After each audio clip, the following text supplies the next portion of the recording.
Arestado ang isang lalaki matapos makuhanan ng mga patalim, bala, baril at shabu sa isinilbing search warrant sa bahay nito sa Taguig City. Kinilala ni Police Colonel Joey Gofford, hepe ng Taguig City Police, ang naarestong suspect na si alias Lodi, 53 anyos, residente ng Phase 3, Triñanes, Barangay Upper Bicutan, Taguig City.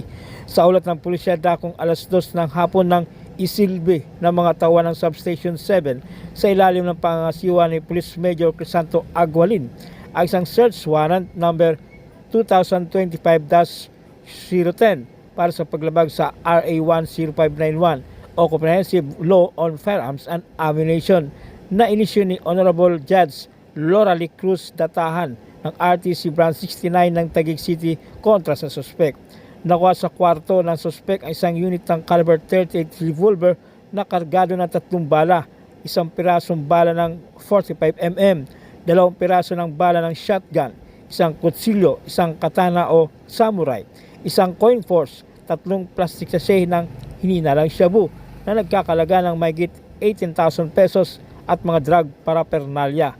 Nakipag-ugnayan ang team sa mga anak ng suspect na nakipagtulungan naman sa kanila at sinamahan sila sa bahay ng subject kung saan isinilbi kay Lodi ang search warrant sa presensya ng mga saksing barangay kagawad at ng inyong lingkod bilang kinatawan ng media.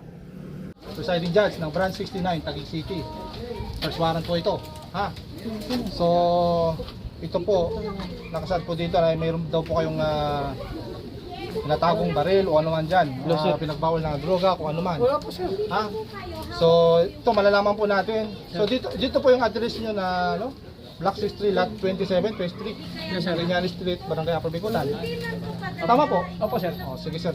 So, andito po yung media natin. Handa si Kagawad Manalo. Oh, positive. Ah, ano to? Ano to? Positive. Buksan mo, pakita mo. Ano yan? Okay? Tang.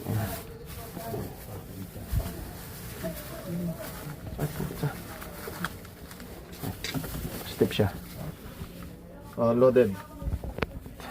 3 ammo. Bitas mo, baka utak pa. Ito may ano pa, bala ng 45.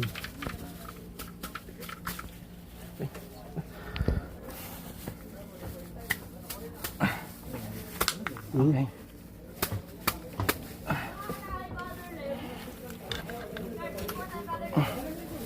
Loaded 3 ammo. Oh. Stop siya. Yan. Positive pa din siya. Daming paraphernalia.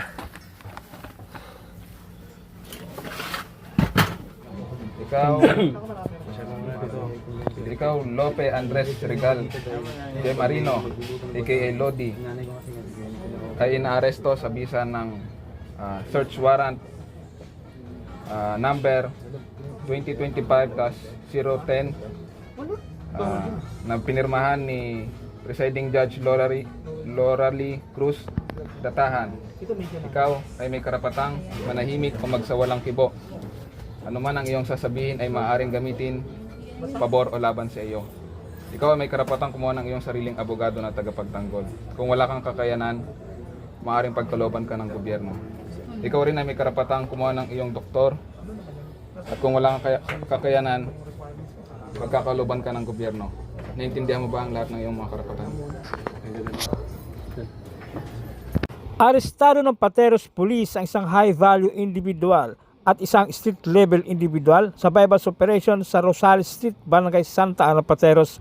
Kinilala ni Police Lieutenant Napoleon Tonco, hepe ng Station Drug Enforcement Unit, ang mga naaresto na sina alias Nano, 62 anyos, at alias Edwin, 45 anyos, kapwa residente ng Barangay Martires, Pateros. Nakakumpiska mula sa kanila ang 4 na heat-sealed transparent plastic sachet ng hininalang shabu na may standard drug price na 6,800 pesos kasama ang minarkahang bypass money. Kayo ay aming inaaresto sa paglabag sa RA 9165. Kayo may karapatang manahimik.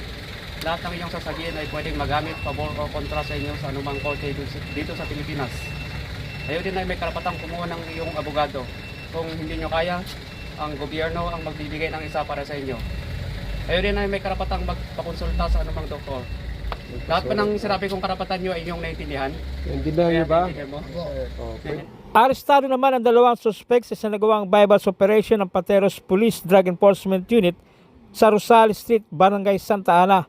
Kinilala ni Police Lieutenant Tongko ang mga naarestong suspect na sina alias Dodoy, 46 anyos, at alias Jose, 53 anyos, kapwa residente sa sabing barangay.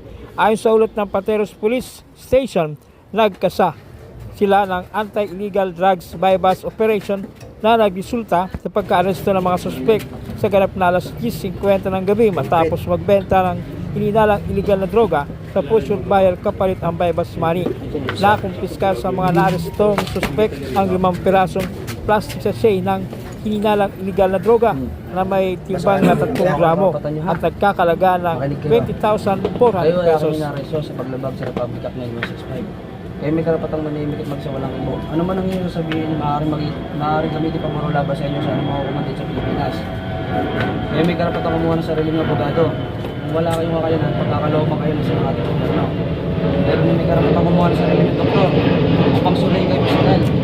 Kung wala kayong kakayanan, pagkakalooban kayo na sa ating gobyerno. Iintindihan nyo yung karapatan. Samantala, arestado ang 3 street-level individual sa ikanasang bypass operation ng Pateros Police sa Panday, Paltok, Barangay Santa Ana, Pateros. Kinilala ni Police Lieutenant Tongko ang mga suspect na sina alias Hans, 39 anyos, residente ng Barangay Ibay, Tipas, Taguig; alias Meli, 29 anyos, residente ng Barangay Rizal, Taguig; at alias Gerard, 28 anyos, residente ng Barangay Palingon, Tipas, Taguig. Ayon sa report ng Pateros Police Station, nagsagawa sila ng anti-illegal drugs bypass operation sa nasabing lugar na nagresulta sa pagka-aresto ng mga suspect matapos magbenta ng hininalang illegal na droga sa Pusher Buyer. Nakumpiska sa suspect ang 7 pirasong plastic sachet ng hininalang illegal na droga at may timbang na 5 gramo na nagkakalaga ng 34,000 pesos. At na-recover naman ang bypass money sa suspect. Kasalukuyang nasa kustudya ng Pateros Police ang mga naarestong suspect na kinasuhan na ng RA 9165 o Comprehensive Dangerous Drugs. Sa Republic Act 9165. Lahat ng sasabihin, Lahat ng sasabihin nyo ay magiging pabor. magiging pabor o Laban sa inyo. sa'yo. Kayo ay may karapatang kumuha ng sarili nyong abogado. Kung wala ang gobyerno ang bibigay sa inyo ito. May karapatan din kayong kumuha ng sarili nyong manggagamot o doktor o susuri sa inyo. Kung wala ang gobyerno ang bibigay sa inyo nito. At naiintindihan nyo ba ang inyong karapatan? Naintindihan. Naiintindihan?